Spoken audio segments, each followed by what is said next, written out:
This happened over 10 years ago. I was a student at a massive university located out in the middle of the rural countryside. During the summer break of my sophomore year, our group of friends decided to get together. Usually there were about 15 of us, but since it was the Obon holidays, many had gone back to their hometowns. Obon is a major Japanese holiday in August, where the spirits of ancestors are said to return to the world of the living. It's the spooky season of Japan. Only 6 of us remained, 3 guys and 3 girls. We didn't have much money and the group was small, so we decided to just drink at home. We gathered at Takeshi's place, a one-room apartment. He was the life of the party, always high energy and positive. We cranked the AC to the max, started a pot of Mizutaki nabe on the stove, and began to drink. The neighbors all seem to be away for the holidays, so we can be as loud as we want, Takeshi announced. We drank without holding back and got pretty wasted. Around midnight, Takeshi suddenly suggested we go to a haunted spot. It's a typical thing for a group of drunk young people to do in the middle of the night, but for me it was a first. Makoto lit up immediately, leaning forward. Oh? Where exactly? The abandoned ruins of that building, Takeshi replied. We all nodded knowingly. That place was a famous local spot. I'd only heard rumors. It used to be a sanitarium for people with severe mental disorders. Sanitarium sounds nice, but in reality, it was an isolation ward for dangerous patients. It had been closed for 10 years before this. The closure was surrounded by dark rumors. Stories of staff abusing patients, orderlies raping women, and numerous deaths that were covered up. The typical urban legends for a place like that. Makoto was thrilled. Hell yeah, I've wanted to go there for ages. The girls were hesitant, whining. I don't know, but you could see in their faces they were excited. The only one dead set against it was me, Naoki. Since I was a kid, I couldn't stand anything involving ghosts or the supernatural. The idea of trekking to a place like that in the dead of night just for curiosity felt disgusting to me. Makoto caught my expression and gave a sneering smirk. Naoki, what's up? Don't tell me you're chicken? He hit the nail on the head, but I didn't want to admit it. I tried to make excuses, saying I just wasn't feeling it, but he wouldn't let up. Oh, come on. And this is coming from a black belt in K-style karate? It was true. I had a black belt in full contact karate. Up until elementary school, I had been a crybaby and a weakling, frequently bullied. To change that, I joined a dojo in middle school and became quite strong. But you can't change your nature. Inside, I was still superstitious and timid, and as I said, I was terrified of the paranormal. Being mocked for it hurt the most. I saw my fear as a shameful complex I'd carried since childhood. Hearing words like coward or weakling was humiliating, but I couldn't bring myself to just say, yes, I'm scared. Makoto kept twisting the knife. Just say it, I'm scared. Come on, Mr. Karate Man. I knew why he was pushing so hard. Makoto was also a black belt, but in S-style karate, another famously hard school. We'd bonded over martial arts, but he was constantly trying to compete with me and take shots at me. To him it was a joke. To me it was a double insult. To my courage and to the style I'd bled for years. Plus, having the girls there made it a huge blow to my pride. I almost snapped and yelled, "Fine, I'm not afraid. Let's go." But at the last second I forced out, "Yes, I'm scared. I'm afraid." Makoto and Takeshi burst out laughing. I knew it. K-style should be ashamed of you. It stung, but I stood my ground. Anyway, I'm out. You guys go without me. Then Ami spoke up. I'm scared too. I'll stay. They mocked us for a while longer. Eventually, Takeshi and Makoto took Yumi and Riko with them. Don't go getting too intimate while we're gone, they laughed, piling into Takeshi's van. We'll be back in an hour. If we aren't, assume the ghosts ate us. They drove off, hyped up. Takeshi was pretty drunk behind the wheel. But back then, people were much more lax about that than they are now. Amy and I were left alone. There was no romantic atmosphere. We just watched late-night TV and made small talk. An hour flew by, but the others didn't return. I even joked, maybe the ghosts really did take them. But when 2 hours passed, it stopped being funny. Amy asked anxiously, "They're taking a long time, don't you think?" I nodded and tried to call them. Silence. And it wasn't out of service or busy. There were no pips, no ringing, no voicemail. Just no network response at all. A chill ran down my spine. Ami tried from her phone. Same thing. She started to panic. We didn't have a car, so we had no way to go look for them. And what would we tell the police? 3 hours passed. The phones remained silent. Ami was begging me to call the police, and I was just about to agree when my phone rang. The screen said, "Takeshi." I let out a breath of relief. "It's Takeshi!" Ami brightened up too. I hit accept and I heard nothing. "Hey, what the hell are you guys doing? Do you have any idea what time it is?" I shouted. In response, silence. Just a flat white noise like the sound of rushing air. It felt eerie. "Stop messing around. Say something.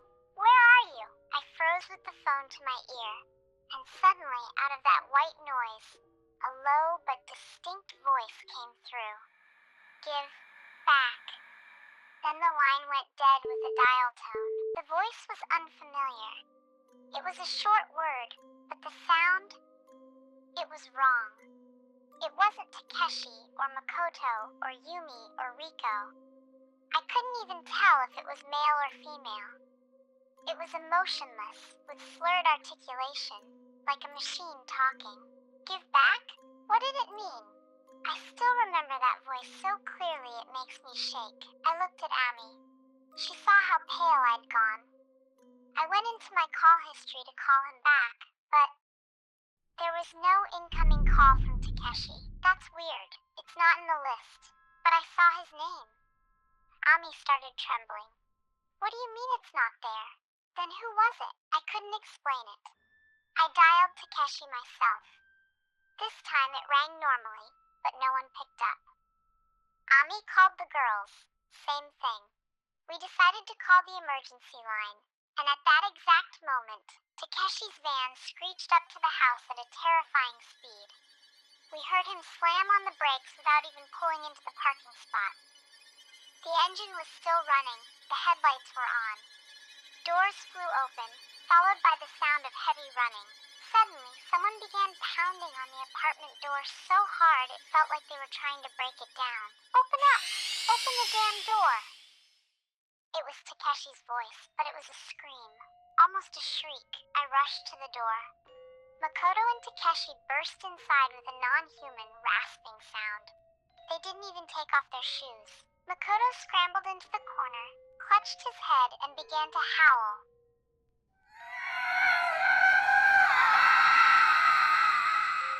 Imagine it. This huge guy, a karateka, an athlete, huddled in a ball, sobbing at the top of his lungs. Takeshi bolted for the toilet and started vomiting violently. Between retches, he was screaming, "Damn it! What was that? What the hell?" I stood there, paralyzed. Then Riko walked into the room. She moved like a marionette with its strings cut. Ami rushed to her. "Riko, what happened?" But when we saw Riko's face, our blood ran cold. Her eyes were empty and unfocused. Her face was a frozen mask. She slowly walked to the middle of the kitchen, slumped against the wall, and slid to the floor. Then I realized. Yumi. Where was Yumi? I ran out to the van. Yumi was sitting in the passenger seat. Thank God they hadn't left her. I opened the door and called her name, but I immediately recoiled from an unbearable stench. The interior of the van smelled like feces. The source was Yumi herself. It was hard to see in the dark, but it was clear. She had soiled herself out of pure terror. I shook her shoulder, but she didn't react. Her eyes were closed, her mouth slightly open, drool running down her chin. I ran back for my phone. The room had gone quiet, but the silence was worse than the screaming. Rico was sitting on the floor in a trance. Takeshi was silent in the bathroom. He was sitting against the wall, staring at the ceiling with empty eyes, muttering something under his breath. Makoto was still whimpering on the floor. Ami just cried, her hands over her mouth. It was hell. Just hours ago we were laughing, and now I was looking at broken people. I called an ambulance. While waiting, I just walked in circles outside the house. Honestly, I barely remember those minutes. When the paramedics arrived, their faces went pale. I tried to explain, but I was talking nonsense. All 4 of them were hospitalized. The police came too. They suspected the group had taken some kind of bad drugs in the car, but they found nothing. No criminal case was opened. They just wrote it off as a case of mass hysteria. But what happened to them later? Remembering it is true depression. Takeshi died. Suicide.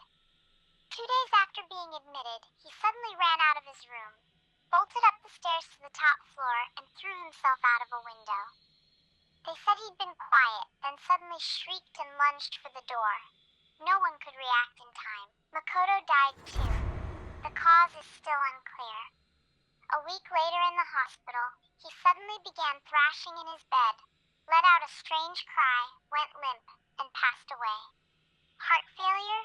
No one ever really explained it. Rico was transferred to a specialized psychiatric asylum. I haven't heard anything about her since.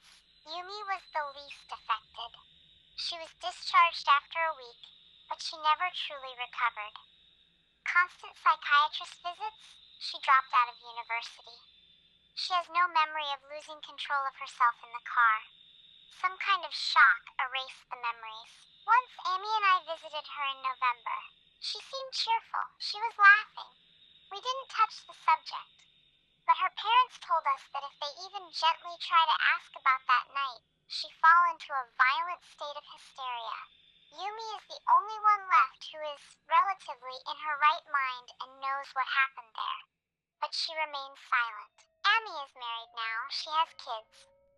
We call each other occasionally, but if I even hint at the past, she cuts me off sharply. Stop! Don't you dare talk about that. I also got married. I have a job. I live an ordinary life. I didn't tell anyone this story for many years. At first I wanted to talk about it, but over time, the memory started to cause almost physical pain. By the way, I never even told Ami about that phone call. That mechanical voice, K-E-S-U. Maybe it meant, I am returning them to you. They did come back. But look at what they became. Also, 3 years ago, I was in a car accident. Now I'm missing my left leg below